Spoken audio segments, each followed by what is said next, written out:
অসমৰ জনজাতিয়ে অসমৰ ভূমিপুত্ৰ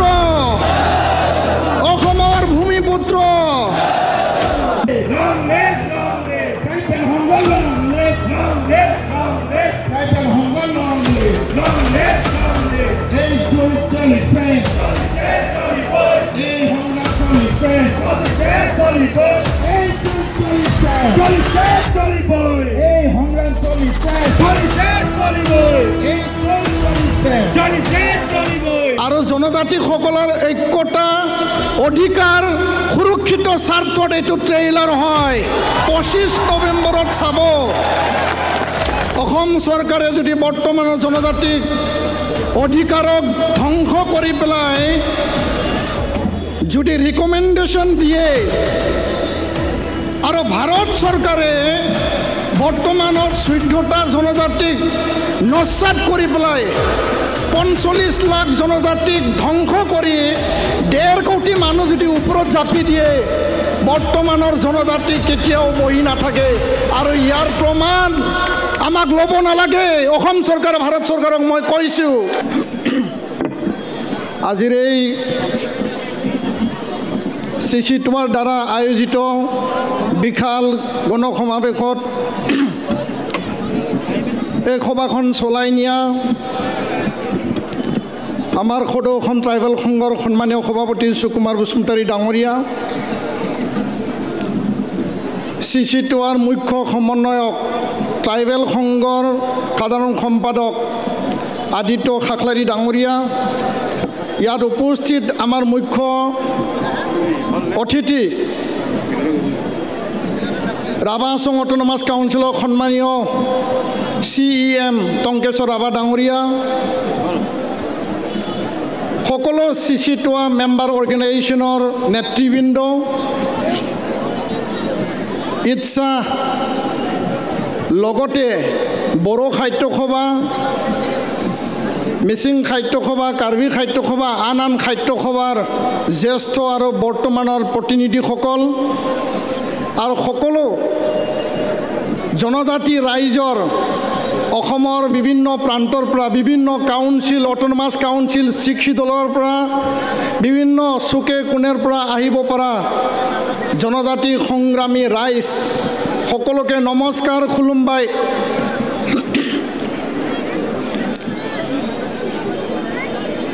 আজি মাত্ৰ ট্ৰেইলাৰে হৈছে ট্ৰেইলাৰ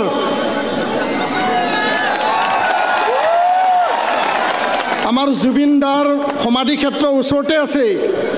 জুবিনদাৰ সিনেমা আহিছিল ৰৈ ৰৈ বিনালে তাৰ আগত ট্ৰেইলাৰ আহিছিল আৰু জনজাতিসকলৰ ঐক্যতা অধিকাৰ সুৰক্ষিত স্বাৰ্থত এইটো ট্ৰেইলাৰ হয় 25 নৱেম্বৰত চাব অসম চৰকাৰে যদি বৰ্তমানৰ জনজাতিক অধিকাৰক ধ্বংস কৰি পেলাই যদি ৰিকমেণ্ডেশ্যন দিয়ে আৰু ভাৰত চৰকাৰে বৰ্তমানৰ 14টা জনজাতিক নস্যাৎ কৰি পেলাই 45 লাখ জনজাতিক ধ্বংস কৰি 1.5 কোটি মানুহ যদি ওপৰত জাপি দিয়ে বৰ্তমানৰ জনজাতি কেতিয়াও বহি নাথাকে আৰু ইয়াৰ প্ৰমাণ আমাক ল'ব নালাগে অসম চৰকাৰ ভাৰত চৰকাৰক মই কৈছোঁ চিচিটোৱাৰ হৈ কাৰণ আমি সংগ্ৰামী হৈ ত্যাগ স্বীকাৰ কৰিব আমি পাৰোঁ আৰু ত্যাগ সেই চেক্ৰিফাইচ আমি কৰি আহিছোঁ নিজ নিজ জাতি জনগোষ্ঠী সংগ্ৰামৰ মাজেৰে অসমৰ জনজাতিসকলৰ ভৱিষ্যত আৰু সুৰক্ষিত ভৱিষ্যতৰ কাৰণে যি ধৰণে ৰূপনাথ ব্ৰহ্ম বডফা উপেন্দ্ৰনাথ ব্ৰহ্ম আৰু যি ধৰণে কাৰ্কচন্দ্ৰ দলে যি ধৰণে যাদৱ চন্দ্ৰ খাখলাৰী এই সকল মহান নেতা ভীমবৰ দেউৰী ডাঙৰীয়াই আৰু বহুতো নেতা আছে সেই নেতাসকলে আমাৰ সুৰক্ষিত ভৱিষ্যতৰ কাৰণে ট্ৰাইবেল লীগ জন্ম দি পেলাই জনজাতি বেষ্টনী আবেষ্টনী লগতে জনজাতিসকলৰ সুৰক্ষিত ভৱিষ্যত এই জনজাতিসকল সহজ সৰল সজা চিধা সাধাৰণ এই কথাটো চিন্তা কৰিয়েই বি.আৰ. আম্বেদকাৰ ডাঙৰীয়া যি বি.আৰ. আম্বেদকাৰ ভীমৰাও আম্বেদকাৰে সংবিধান প্ৰণেতা সংবিধান ৰচনা কৰিছিল আৰু ভাৰতত থকা জনজাতিসকলক সুৰক্ষাৰ স্বাৰ্থত যিহেতু উচ্চ শ্ৰেণী যিসকলে উন্নত জাতি জনগোষ্ঠী যিসকল লাৰ্জাৰ পপুলেশ্যনৰ জনসংখ্যা দিশত বেছি থকা এই জনগোষ্ঠীৰ তেওঁলোকে যে জনজাতিসকলক শোষণ কৰিব বঞ্চনা কৰিব আমাৰ অধিকাৰক ধ্বংস কৰিব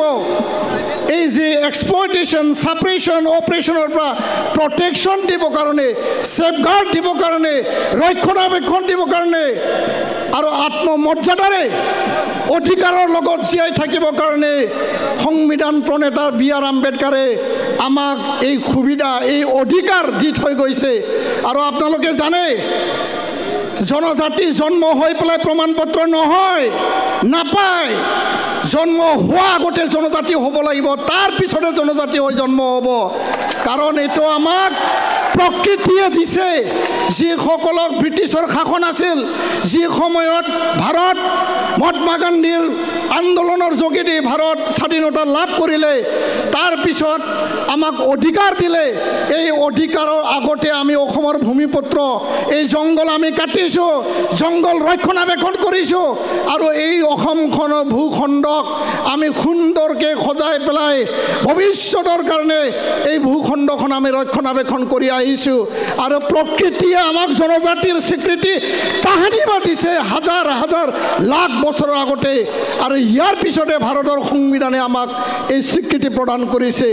মই ইয়াৰ কাৰণে ক'ব বিচাৰোঁ যে ৰাজনৈতিক স্বাৰ্থত ৰাজনৈতিক লাভালাভৰ স্বাৰ্থত 2014-16 হওক 2019-ত কা আন্দোলন প্ৰতিহত কৰাৰ স্বাৰ্থত 2025-ত 2026-ত বিধানসভা নিৰ্বাচনক লৈ যদি এই কথা চিন্তা কৰিছে এই কথা আমাৰ কাৰণে ভাল নহ'ব ইয়াৰ কাৰণে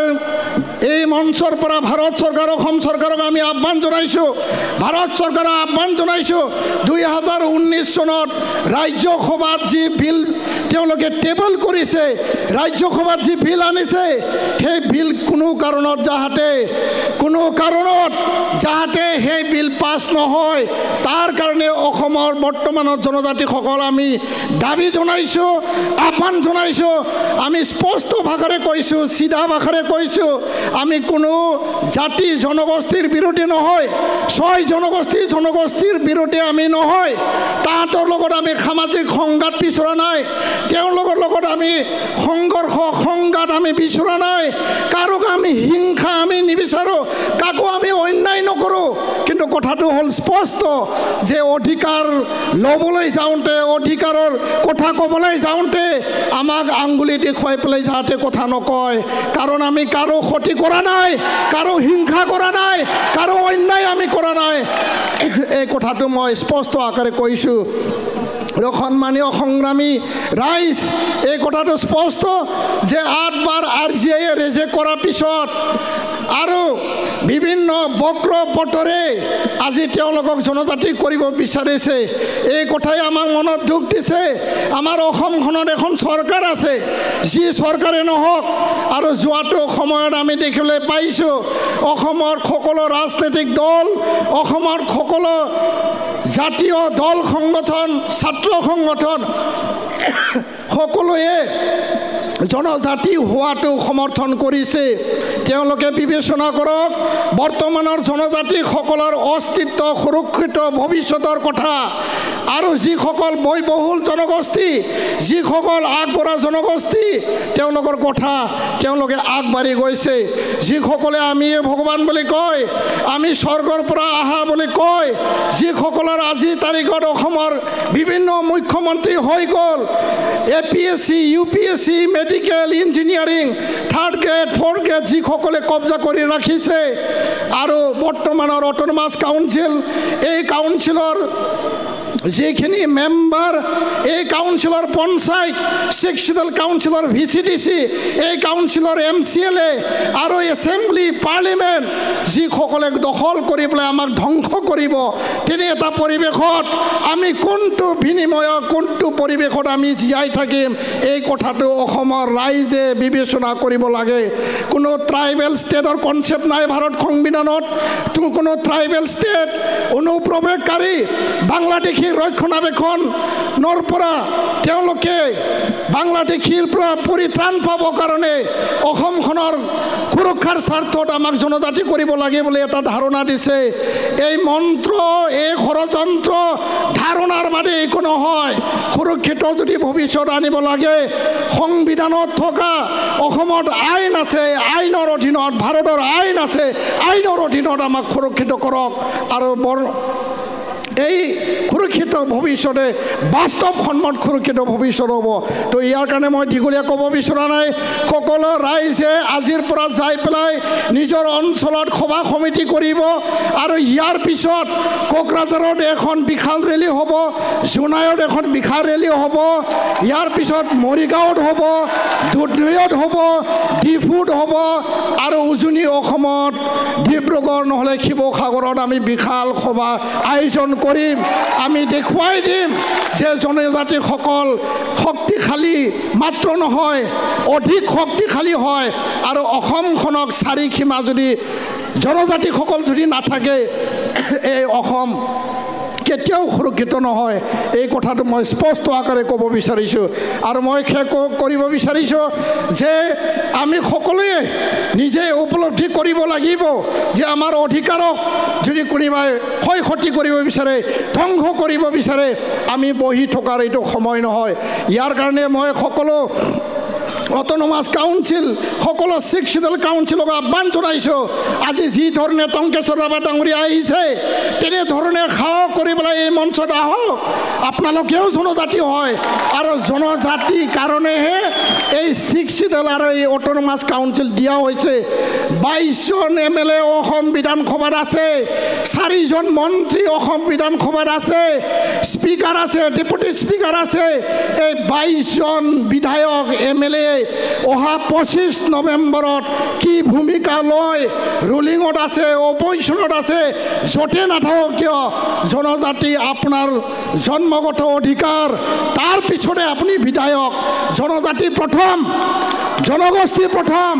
জনজাতি প্ৰথম তাৰ পিছতে ৰাজনীতি আৰু বিধায়ক আৰু ইয়াৰ কাৰণে আদিত্য খাখলাৰীক যিসকলে দাবী ধমকি ভয় ভাবুকি দিছে ভয় কৰিব লাগিব একো নাই মই কৈছোঁ আদিত্য দাক যে আপুনি অলপ গালি খোৱাটো ভালে হৈছে আপুনি অলপ গালি খালে আমাৰ জনজাতিসকল মানে জাগ্ৰত হৈ উঠিব অলপ গালি খালে জনজাতিসকল খং উঠিব কিন্তু খঙৰ বিনিময় হিংসা নহয় খঙৰ বিনিময় কাক বা অন্যায় কৰা নহয় কিন্তু আমি এক ঐক্য হৈ উঠিব আৰু আজি আদিত্য খাখলাৰীক গালি পাৰা গালি দিয়া সময় শেষ হৈ গ'ল আজিৰ পৰা যদি কোনোবা গালি পাৰে আমি আদিত্য খাখলাৰীৰ হৈ ট্ৰাইবেল সংঘৰ হৈ সকলোৱে থিয় দিব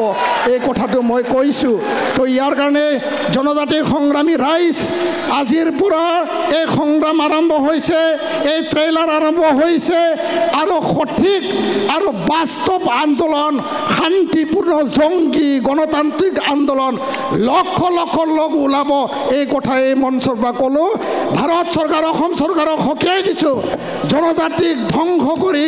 যিকোনো বিনিময়ত ৰাজনীতিক স্বাৰ্থত